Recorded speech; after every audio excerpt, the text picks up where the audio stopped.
ಇವತ್ತು ಸಚಿವ ನಾಗೇಂದ್ರ ರಾಜೀನಾಮೆಯ ಭವಿಷ್ಯ ನಿರ್ಧಾರವಾಗುತ್ತೆ. ಹೈಕಮಾಂಡ್ ಭೇಟಿಗೆ ದೆಹಲಿಗೆ ತೆರಳಿದ್ದಾರೆ ಸಿಎಂ ಡಿಕೆ ಶಿವಕುಮಾರ್ ಅವರು.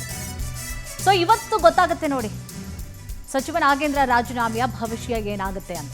ಹೈಕಮಾಂಡ್ ಭೇಟಿಗೆ ದೆಹಲಿಗೆ ತೆರಳಿದ್ದಾರೆ ಸಿಎಂ ಡಿಕೆ ಶಿವಕುಮಾರ್. ವರಿಷ್ಠರ ಜೊತೆಯಲ್ಲಿ ಚರ್ಚಿಸಿ ನಾಗೇಂದ್ರ ರಾಜೀನಾಮೆಯ ಬಗ್ಗೆ ಇವತ್ತು ತೀರ್ಮಾನ ಮಾಡ್ತಾರೆ. ನಾಗೇಂದ್ರ ರಾಜೀನಾಮೆ ಪಡಿಬೇಕೋ ಬೇಡವೋ ಅಂತ ಹೇಳಿ ಇವತ್ತು ಡಿಸೈಡ್ ಆಗುತ್ತೆ. ಈಗಾಗಲೇ ರಾಜೀನಾಮೆ ಇಂಗಿತವನ್ನ ವ್ಯಕ್ತಪಡಿಸಿದ್ದಾರೆ ನಾಗೇಂದ್ರ ಅವರು. ತಮ್ಮಿಂದ ಪಕ್ಷಕ್ಕೆ ಸರ್ಕಾರಕ್ಕೆ ಮುಜುಗರ ಬೇಡ ಅಂತ ಹೇಳಿ ಸಚಿವರೇ ಖುದ್ದು ಹೇಳ್ಬಿಟ್ರೆ ಒಳ್ಳೇದಪ್ಪ, ಇದು ಉತ್ತಮ. ಇದು ತಾನೇ ನೈತಿಕ ಹೊಣೆ ಹೊತ್ಕೊಂಡು ಇಲ್ಲ ಕೊಟ್ಬಿಡ್ತೀನಿ, ನನ್ನಿಂದ ಒಬ್ಬನಿಂದ ಯಾಕೆ ಡ್ಯಾಮೇಜ್ ಆಗುತ್ತೆ ಪಕ್ಷಕ್ಕೆ, ಸೊ ಎಲ್ಲ ತಲೆ ತಗ್ಗಿಸ್ಬೇಕು. ಸದನದಲ್ಲಿ ಬರೀ ಇದೇ ವಿಚಾರ ಚರ್ಚೆ ಆಗಿದ್ದು. ಸೊ ಕೊಟ್ಬಿಡ್ತೀನಿ ಅಂತ ಆರಾಮಾಗಿ ಕೊಟ್ಬಿಡ್ಬೋದಪ್ಪ. ಅದನ್ನು ಹೊರತುಪಡಿಸಿ ಪಕ್ಷಕ್ಕೂ ಕೂಡ ಅದೆಲ್ಲ ಡ್ಯಾಮೇಜ್ ಆಗುತ್ತೆ. ಹೈಕಮಾಂಡ್ ಸೂಚನೆ ಕೊಟ್ಟರೆ ಯಾವುದೇ ಕ್ಷಣದಲ್ಲಿ ರಾಜೀನಾಮೆ ಸಾಧ್ಯತೆ ಅಂತ ಹೇಳಿ ಕೂಡ ಈಗಾಗಲೇ ನಾಗೇಂದ್ರ ಅವರು ಹೇಳಿದಾರಂತೆ. ಹೈಕಮಾಂಡ್ ಸೂಚನೆ ಬೇಕಾ? ತಾನೇ ಕೊಟ್ಟಿದ್ರು ಮುಗ್ದು ಹೋಗ್ತಾ ಇತ್ತು. ಅಲ್ಲಿ ಹೈಕಮಾಂಡೇ ಹೇಳಬೇಕಾಗಿತ್ತ ಅದನ್ನ ಅಲ್ವಾ? ನೈತಿಕ ಹೊಣೆ ಹೊತ್ಕೊಂಡು ಕೊಡಬೇಕಾಗುತ್ತೆ. ಯಾಕಂದರೆ ಸದನದಲ್ಲಿ ಬರೀ ಇದೇ ಚರ್ಚೆ ಆಗಿತ್ತು, ಏನು ಚರ್ಚೆನೇ ಇಲ್ಲ. ಬರೀ ಕಾಲಿಟ್ಟ ತಕ್ಷಣ ನಾಗೇಂದ್ರ ರಾಜೀನಾಮೆ. ಅದಕ್ಕಾಗಿ ಹೊರಗಡೆ ಒಳಗಡೆ ಎಲ್ಲ ಕೂಡ ಪ್ರೊಟೆಸ್ಟೇ ಆಗ್ತಾ ಇತ್ತು. ಯಾಕೆ ಕಾರಣ? ವಾಲ್ಮೀಕಿ ಹಗರಣದಲ್ಲಿ ಪಾಲ್ಗೊಂಡಂಥವ್ರು ಆರೋಪಿಯಾಗಿದ್ದಾರೆ, ಇನ್ನೂ ಕೂಡ ಜೈಲಿಗೆ ಹೋಗಿ ಬಂದವರು, ಅವ್ರಿಗೆ ನೀವು ಸಚಿವ ಸ್ಥಾನ ಕೊಡ್ತೀರಾ? ನೀವು ಭ್ರಷ್ಟಾಚಾರ ಎದ್ದು ಕಾಣಿಸ್ತಾ ಇದೆ. ಈ ರೀತಿಯಾಗಿ ಬಿಜೆಪಿ ಕೂಡ ವಾಗ್ದಾಳಿಯನ್ನು ನಡೆಸಿತ್ತು. ಭಾಳಷ್ಟು ಕಟ್ ಹಾಕಿದ್ರು ಅವರು, ಪ್ರಶ್ನೆಗಳ ಸರಮಾಲೆಯನ್ನು ಇಟ್ಟು ಕಟ್ ಹಾಕಿದ್ರು. ಬೇರೆ ಯಾವುದೇ ರೀತಿಯಾದಂತಹ ಚರ್ಚೆಗಳು ಕೂಡ ಸದನದಲ್ಲಿ ಆಗಲೇ ಇಲ್ಲ. ಸೊ ನೈತಿಕ ಹೊಣೆಯನ್ನು ಹೊತ್ತುಕೊಂಡು ನಾಗೇಂದ್ರ ಅವರು ರಾಜೀನಾಮೆ ಕೊಡುವಂತಹ ಸಾಧ್ಯತೆಗಳು ಇದೆ. ಬಟ್ ಹೈಕಮಾಂಡ್ ಹೇಳಬೇಕಂತೆ ಇವರು ರಾಜೀನಾಮೆಯನ್ನು ಕೊಡಲಿಕ್ಕೆ. ಇವತ್ತು ಡಿಸೈಡ್ ಆಗುತ್ತೆ. ಯಾಕಂದರೆ ಇವತ್ತು ಡಿ ಕೆ ಶಿವಕುಮಾರ್ ಅವರು ಹೈಕಮಾಂಡ್ ನಾಯಕರನ್ನ ಭೇಟಿ ಮಾಡಿ ಇದೇ ವಿಚಾರ ಸಂಬಂಧವಾಗಿ ಚರ್ಚೆಗಳನ್ನು ನಡೆಸ್ತಾರೆ. ಹೈಕಮಾಂಡ್ ತಗೊಂಡ್ಬಿಡಿ ರಾಜೀನಾಮೆ ಅಂತ ಹೇಳಿದ್ರೆ ಬಂದು ನಾಗೇಂದ್ರ ಅವ್ರಿಗೂ ಮಾಹಿತಿಯನ್ನು ನೀಡಲಾಗುತ್ತೆ. ಹೈಕಮಾಂಡ್ ನಾಗೇಂದ್ರ ಅವ್ರಿಗೂ ಮಾಹಿತಿಯನ್ನು ಕೊಟ್ಟಂತಹ ನಂತರ ಅವರು ರಾಜೀನಾಮೆ ಕೊಡುವಂತಹ ಸಾಧ್ಯತೆಗಳು ದಟ್ಟವಾಗಿ ಕಾಣಿಸ್ತಾ ಇದೆ.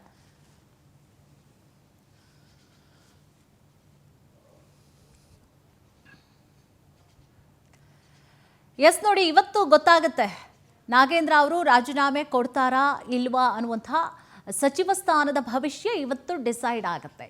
ಎಲ್ಲವೂ ಅಂದುಕೊಂಡಂತೆ ಅಥವಾ ಇವತ್ತು ಡಿ ಕೆ ಶಿ ಅವರು ಕೂಡ ಹೈಕಮಾಂಡ್ ನಾಯಕರನ್ನ ಇದೇ ಬಗ್ಗೆ ಚರ್ಚೆಯನ್ನು ನಡೆಸಲಿದ್ದಾರೆ. ತೀರ್ಮಾನ ಇವತ್ತಾಗುತ್ತೆ. ಇದೇ ವಿಚಾರ ಸಂಬಂಧವಾಗಿ ಹೆಚ್ಚಿನ ಡೀಟೇಲ್ಸ್ ಅನ್ನು ಕೂಡ ನೀಡ್ತಾ ಹೋಗ್ತಾರೆ ನಮ್ಮ ಪ್ರತಿನಿಧಿ ರೂಪೇಶ್. ರೂಪೇಶ್, ಈಗ ನಾಗೇಂದ್ರ ಅವರು ರಾಜೀನಾಮೆ ಕೊಡುವಂಥ ಅಥವಾ ಅವ್ರಿಗೂ ಕೂಡ ವೈಯಕ್ತಿಕವಾಗಿ ಅನ್ಸಿದೆಯಾ, ಅಥವಾ ಹೈಕಮಾಂಡ್ ಹೇಳಿದ್ರೆ ಮಾತ್ರ ಕೊಡ್ತಾರಾ, ಇಲ್ಲ ಅವ್ರಿಗೂ ಕೂಡ ವೈಯಕ್ತಿಕವಾಗಿ ಅನ್ಸಿದೆಯಾ ರಾಜೀನಾಮೆ ಕೊಟ್ಬಿಡೋಣ, ನನ್ನಿಂದ ಮುಜುಗರ ಆಗ್ತಾ ಇದೆ ಪಕ್ಷಕ್ಕೆ ಅಂತ ಹೇಳಿ? ಏನಿದೆ ಮಾಹಿತಿ?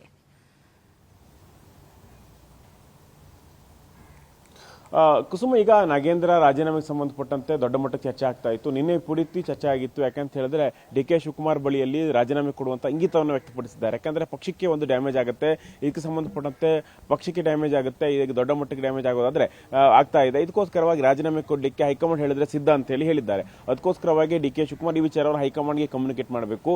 ಅದೇ ರೀತಿಯಾಗಿ ನಾಗೇಂದ್ರ ರಾಜೀನಾಮೆ ಕೊಟ್ಟರು ಒಂದಿಷ್ಟು ಮುಜುಗರ ಆಗುತ್ತೆ. ಯಾಕಂತ ಹೇಳಿದ್ರೆ ಕೊಟ್ಟರು ಕೂಡ ಕಾಂಗ್ರೆಸ್ ಭ್ರಷ್ಟ ಸರ್ಕಾರ ಅಂತ ಹೇಳಿ ಆಗುತ್ತೆ.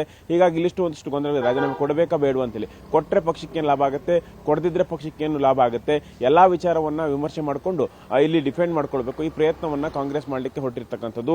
ಅದಕ್ಕೋಸ್ಕರವಾಗಿ ಇದೀಗ ಡಿ ಕೆ ಶಿವಕುಮಾರ್ ಅವರು ದೆಹಲಿಗೆ ಹೋಗಿದ್ದಾರೆ. ನಾಗೇಂದ್ರ ಅವರ ಭವಿಷ್ಯವನ್ನು ನಿರ್ಧಾರ ಮಾಡ್ತಾರೆ. ಹೈಕಮಾಂಡ್ ಇವತ್ತು ಮಧ್ಯಾಹ್ನದಷ್ಟೊತ್ತಿಗೆ ಒಂದು ಅಪ್ಡೇಟ್ ಅನ್ನು ಕೂಡ ಕೊಡುತ್ತೆ, ಏನ್ ಮಾಡಬೇಕು ಏನ್ ಮಾಡಬಾರದು.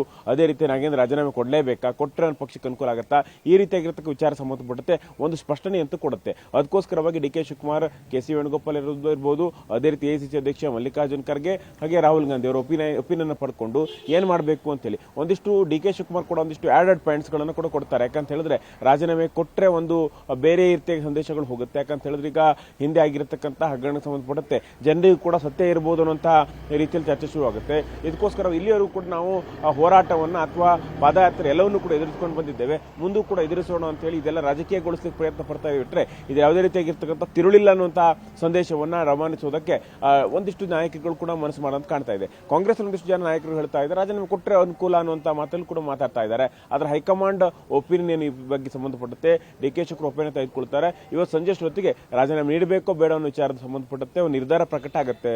ಕುಸುಮ, ಥ್ಯಾಂಕ್ ಯು ತಮ್ಮೆಲ್ಲ ಡೀಟೇಲ್ಸ್ಗಾಗಿ.